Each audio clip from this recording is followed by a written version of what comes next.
छा तव्हांखे ख़बर आहे सऊदी अरब शहर मदीने में महांगा होटल कहिड़ा आहिनि ऐं छाजे करे महांगा आहिनि? अचो तव्हांखे मां हिन व्लॉग में ॿुधायां। अस्सलाम वालेकुम दोस्तो, मुंहिंजो नालो आहे आसिफ बलोच ऐं मां रहंदो आहियां सऊदी अरब शहर मदीना में। अॼु कयूं था मज़ेदार मिनी व्लॉग स्टार्ट ऐं ॾींहुं जुमे जो ऐं रूम खां निकिरी वञणु लॻो मां जुमे जी निमाज़ अदा करण लाइ। कल्ह व्लॉग न आयो, इन जे करे थोरी मुंहिंजी तबियत ख़राब हुई ऐं मुंहिंजे अकाउंट जो वॾो मसइलो हले थो। यार तव्हां वीडियो खे रिपोस्ट ऐं थोरी सपोर्ट ॾेखारियो। सफ़ा मां डीमोटिवेट थी वियो आहियां ऐं अकाउंट मुंहिंजो थी वियो आहे फ्रीज़। तव्हां रिपोस्ट ऐं अॻिते शेयर कंदा वे त मुंहिंजो अकाउंट अनफ्रीज़ थी वेंदो इंशाल्लाह। अची पहुतासीं मस्जिद, निमाज़ अदा कईसीं। निमाज़ अदा करे ॿाहिरि निकितासीं। माण्हुनि जी एतिरी रश हुई की माण्हू ॿाहिरि मुसला खणी निमाज़ अदा कई माण्हुनि। ऐं सभु दोस्त कमेंट में ॿुधायो त कहिड़े शहर में व्लॉग ॾिसो था, पंहिंजे शहर जो नालो कमेंट में मूंखे लाज़मी ॿुधाइजो त मां हुनजी ID व्यू कयां। ऐं माशाल्लाह जेको मौसम VIP लॻो पियो आहे। अॼु शाम जो बारिश जो बि ॾिसियो त इंशाल्लाह चवनि था बारिश बि थींदी।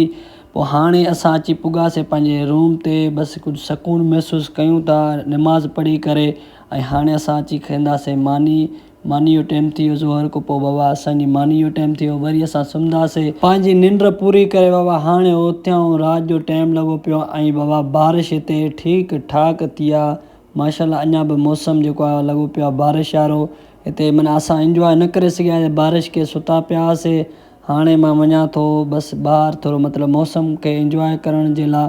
ऐं रोड ते ॾिसो माशाल्लाह जीअं हिते सऊदी अरब शहर में बारिश थींदी आहिनि ईअं माण्हू ॿाहिरि निकिरंदा आहिनि। ऐं मूंखे वरी लॻी बुख ऐं वरितुमि बाबा रियाल वारो केक। मां चयो हाणे राति जो जेको आहे बसि गुज़ारो फ़िलहालु कयूं था केक सां रियाल वारे सां। हिते बाबा करिणो सऊदी अरब शहर में गुज़ारो आहे। ऐं हाणे कपिड़ा वपिड़ा चेंज करे मां वञा थो बसि ममशा कुबा वारी साइड जेको आहे बसि हुते बि इंजॉय कंदासीं। अहिड़े मौसम में घरों न निकिरंदासीं पोइ कंहिं महिल निकिरंदासीं माण्हू। यार अहिड़े मौसम में मरी माण्हू रूमनि में पिया हूंदा आहिनि। अची पुॻासीं हिकिड़ी पुराणी बाज़ार, सऊदी अरब शहर जी पुराणी क़दीम बाज़ार। अगरि तव्हां घुमी आहे त कमेंट में मूंखे लाज़मी ॿुधाइजो। मतिलबु एतिरी पुराणी न आहे, मतिलबु डिज़ाइन अहिड़े हिसाब सां थियल आहे जहिड़ी पुराणी आहे। अकेला माण्हू माना शल न हुजे इंसान, जोड़ी केरु न हुई। पोइ अकेला बसि ईअं मौसम खे इंजॉय कयूं पिया। ऐं माण्हुनि जी रश तव्हां चेक कयो, माण्हू बारिश में मतिलबु ॿाहिरि निकिता आहिनि पंहिंजी फैमिलियुनि सां गॾु, केरु जोड़नि में केरु कीअं। ऐं हे होटल आहे ज़मज़म ऐं महांगे में महांगे तरीन। इन जे करे हे होटल आहे जेका हे होटल मस्जिद नबी जे सफ़ा वेझो आहिनि। 5 सेकंडनि जो ई फ़ासिलो न आहे, आम्हूं साम्हूं फ़ासिलो आहे।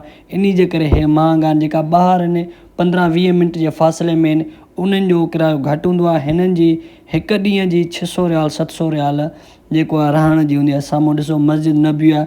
इन जे करे सिर्फ़ु हे होटल महांगा आहिनि। मतिलबु तव्हां अचो था थोरा पंहिंजी लिमिट जे हिसाब सां माण्हू वठी सघो था। ऐं हे आहे मस्जिद नबी जो नक्शो, मतिलबु माण्हू काॾे गुम थी थो वञे या काॾे कुझु इन जे करे। ऐं असां अची पुॻासीं रूम ते पंहिंजे ते। हिते वरी बारिश स्टार्ट थी वई। वाह, हाणे वञूं था तकिड़ा पंहिंजे रूम जी तरफ़। बारिश फुल स्टार्ट थी वई आहे माशाल्लाह, तव्हां चेक कयो। अगरि तव्हां सऊदी अरब शहर में बारिश खे इंजॉय कयो त कमेंट में मूंखे लाज़मी ॿुधाइजो। ऐं हिन व्लॉग खे कयूं था हिते एंड। अगरि तव्हांखे व्लॉग पसंदि आयो हुजे त लाइक शेयर रिपोस्ट लाज़मी कजो। वरी मिलंदासीं नए व्लॉग में। अल्लाह हाफ़िज़।